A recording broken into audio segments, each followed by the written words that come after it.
a veteran pitcher that had a bad outing. Well, that's going to be where the basis of this play is. But let's start with the opposing pitcher first, and that's Michael Waka. Michael Waka had been horrible this year until his last start. He did pitch well in his last start. However, he faced a team that wasn't as strong. He faced the Angels, a team we just talked about. And in that game, even though he pitched a good game, he kind of was lucky. If you look at his strikeout to walk ratio, and again, I'm old school. I know everybody loves sabermetrics and advanced numbers and everything else. Baseball still played the same way, and I like to look at numbers. And the numbers, to me, if you're striking batters out, you've got your pitches are working. If you're walking people, you're struggling. You're not getting your money pitches across. Whatever. Well, he did have 6 strikeouts in that game, but he had 5 walks. You can't have a ratio like that. So although he did get out of that game with only giving up 3 runs, it could have been a lot worse for him. Now, on the other side of the mound, Logan Gilbert goes. Now, he had a horrible start in his last start. I'm not going to doubt that. But if you look at his 8 starts this season, 6 of the 8 starts, he allowed 2 runs or less. 5 of those 6, he allowed 0 or 1 runs. It doesn't get much better than that. So he's coming off that bad outing. But look at who he faced. At the time, he faced the Minnesota Twins. They were the hottest team in baseball at the time on that winning streak. So I'm going to ignore that start. I'm going to look for him to bounce back. He had one other bad outing this season. And what did he do off of that bad outing? He came back and pitched 7 2/3 innings, allowed 1 run, and had an 8-to-1 strikeout to walk ratio. Kansas City, after scoring 2 runs or less in their previous game over the last 3 seasons, they're just 16-47 in the next game. And go back to Logan Gilbert. Since he's come into Major League Baseball with Seattle, in his starts, when he starts, his team is 60-37 lifetime with him starting the game. I'm going to go ahead, look for him to bounce back. I'm going to go first 5 innings because I don't want to involve the bullpens again.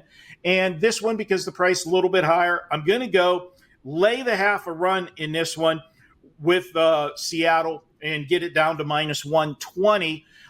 Again, I feel we have a huge edge, Gilbert over Michael Waka. Michael Waka just struggled all year except that last outing. I'm going to go ahead, take Seattle, first 5, lay the half a run. So I still have all the MLB stats up that I was looking at from Brandon before, and it just stood out to me. Seattle leads the major leagues in strikeouts this year. They're 20-something in OPS. I mean, this lineup really isn't hitting. It has underachieved from day one. It really hasn't changed. Does it worry you at all to be backing a team and laying a price with a lineup that has been borderline anemic for extended stages this season, even with a perceived starting pitching edge? Well, again, that's where you can get yourself in trouble looking at season-long numbers. Look at the last 4 games for Seattle. They've scored 8, 8, and 6, my friend. I think their bats are waking up right now at the right time, and they've won 3 of their last 4 games. So baseball, Teddy, more than any sport, it is streaky as all hell. And I think the Mariners, who a lot of people believed were going to challenge for the American League West this year, just like they thought last year, they've been a little slow start doing that. I think they're about to go on that run. And I see the buy sign with the way they're hitting the ball the last 3 games. Now, granted, they got to face Oakland the last 2, but they did face the KC bats or pitchers last night. They got 6 last night. So let's ride the little mini streak of Seattle right now. Yeah, this is a team that's gone over 7 straight games, Marco, and they've scored 8 runs or more in 4 of those 7, double-digit hits in 4 of those 7. So you can make an argument they are hitting better than they have most of the season, at least over the last week. And Brandon said he looks at last 10 for offense, last 7 for bullpen. So that's kind of in that realm right there. I thought that was pretty interesting earlier. We're talking baseball with Marco D'Angelo, but don't forget about the NBA, Marco. You've been crushing it in the NBA for several months now, really for several years, several decades. I know you love the NBA playoffs. You're a situational guy just like me, a little bit of a contrarian handicapper. And personally, that's why I love the NBA playoffs every year, because the modified zigzag, I don't want to get Teddy upset because we all know the zigzag doesn't work on the blind. The modified zigzag works. And that's the ultimate contrarian angle, in my opinion. So, Marco, tell us about the strong play you go in tonight in the All Access special for Tuesday. Yeah, guys, we've been actually seeing it very well. But, the NBA has been absolutely incredible, but the baseball's rolling as well. We went 3-0 last night, one NBA play, two baseball plays. And tonight you get everything that I got. And you even get tonight a WNBA game. I will be in attendance of a WNBA game tonight. Our hometown Las Vegas Aces get their rings tonight. That's not the game I'm involved in.